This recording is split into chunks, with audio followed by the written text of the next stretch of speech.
This module outlines medications to review when called to see a patient with postural hypotension. By the end of the module, you should know what medications can cause postural hypotension and what information to communicate with the GP when deprescribing a medication.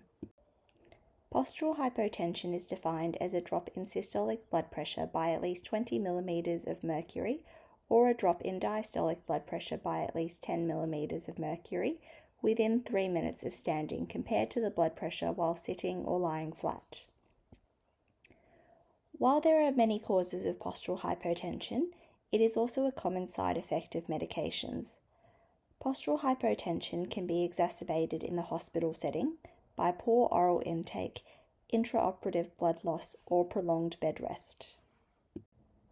In the hospital setting, if you are asked to see a patient with postural hypotension, as well as reviewing symptoms, intake, and comorbidities, it is important to remember that various medications can contribute to postural hypotension.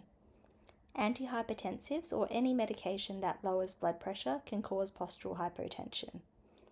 Antipsychotics and tricyclic antidepressants can cause postural hypotension through alpha-1 adrenergic blockade.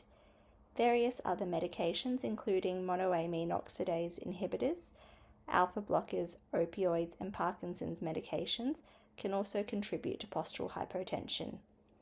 In many cases, the medications may be required, so it is important to review the indication for the medication and determine whether continuing, withholding, reducing, or stopping the medication is appropriate based on their clinical condition.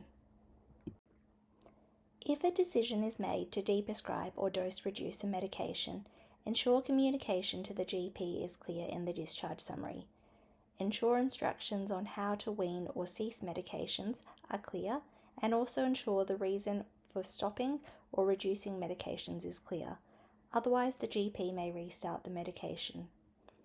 If there is a risk of withdrawal symptoms, such as with deprescribing centrally acting medications, ensure any need for monitoring is communicated.